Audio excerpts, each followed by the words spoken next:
Welcome back everybody to Forza Horizon 6, and today we're taking a look at the 2025 Ferrari F80. So this is a hybrid hypercar that has been in production since 2025, and it is planned to have that production last until 2027, in which 799 of these will be built. However, they have all been sold at around roughly $3.9 million. And yeah, it's been designed and named to commemorate the 80th anniversary of Ferrari, and it also serves as Ferrari's current flagship vehicle, and it's also a successor to the LaFerrari, which I wasn't a massive fan of. I feel like this is a slight improvement over that though overall, which we'll get to at some point in the future on this review. And yeah, it's overall an impressive looking car. I really like the look of it overall. Yeah, it's mainly been designed for the aerodynamics and such, which it generates quite a lot of, but it still on the whole looks pretty damn decent. And yeah, overall certainly stands out compared to a lot of other Ferraris that we've had in the past. But quite frankly, considering it costs nearly $4 million, there isn't much you're getting for your money in terms of creature comforts, interior styling, practicality, or anything like that, because this is your interior, which to me looks unfinished. Yeah, there's basically nothing in here, and yeah, it's not like it's a lightweight car either, even though there's very little in here, as it still weighs 3,699 pounds. So, all of the weight is pretty much going on in terms of the engineering that is under this car, but yeah, not in terms of creature comforts or anything like that. We also can't even look at the engine that this has going on. You pay all that money and yet you're not even allowed to look at the thing that is powering the car in the first place, which is something Porsche have done with the last few versions of the 911, unfortunately.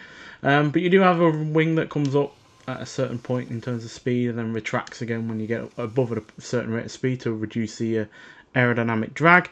And at speed, this does generate more than a ton of downforce, while it also currently holds the fastest lap for a road legal Ferrari at the Fiorano test track, completing a lap in 1 minute 15.3 dead. So yeah, that is fairly impressive, and that is because even though it does weigh quite a lot, it also has a lot of power. So it's got a 3-litre twin turbocharged V6 engine, which produces 888 horsepower, and then you've got 3 electric motors which get their power from a 2.28 kilowatt hour battery. So there's 2 motors up front, 1 at the rear, and they all produce 296 horsepower.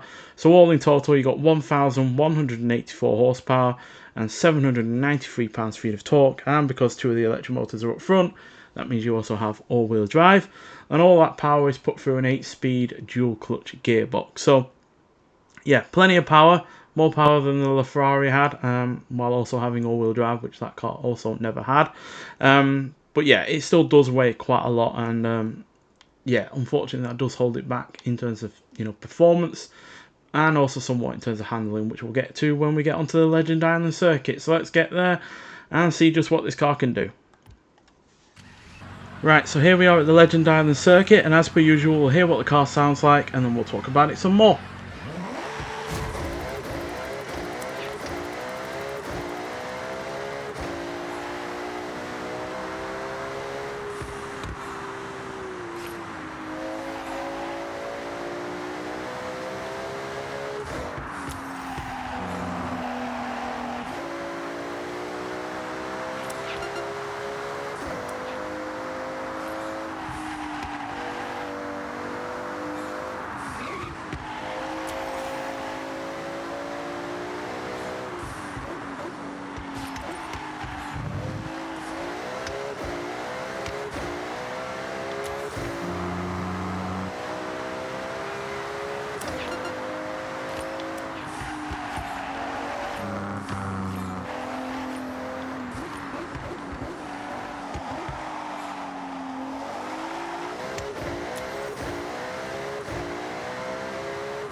So yeah, this is undoubtedly a fast car, it's going to be with nearly 1200 horsepower at the end of the day.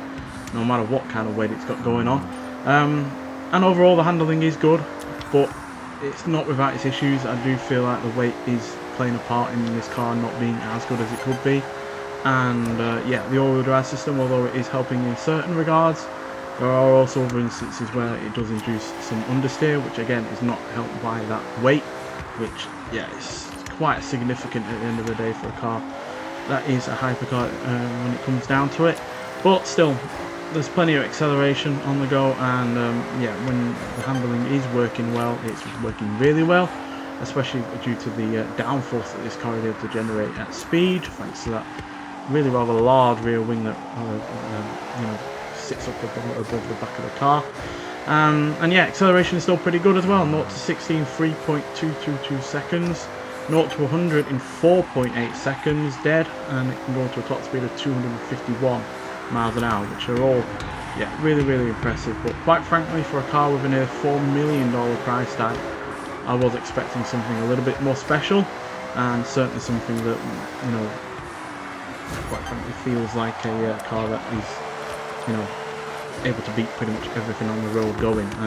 Obviously it's able to do that in terms of other road legal Ferraris, given its lap time around the Fiorano test track, but there are other cars out there that I do feel are either a bit more special, quicker, or a combination of both. So yeah, but it's still a good one, and it's part of the Italian Passions car pack, which we've already talked about with the 275 GTB4 Spider, also Ferrari. That Ferrari is one I do prefer in general, to be honest.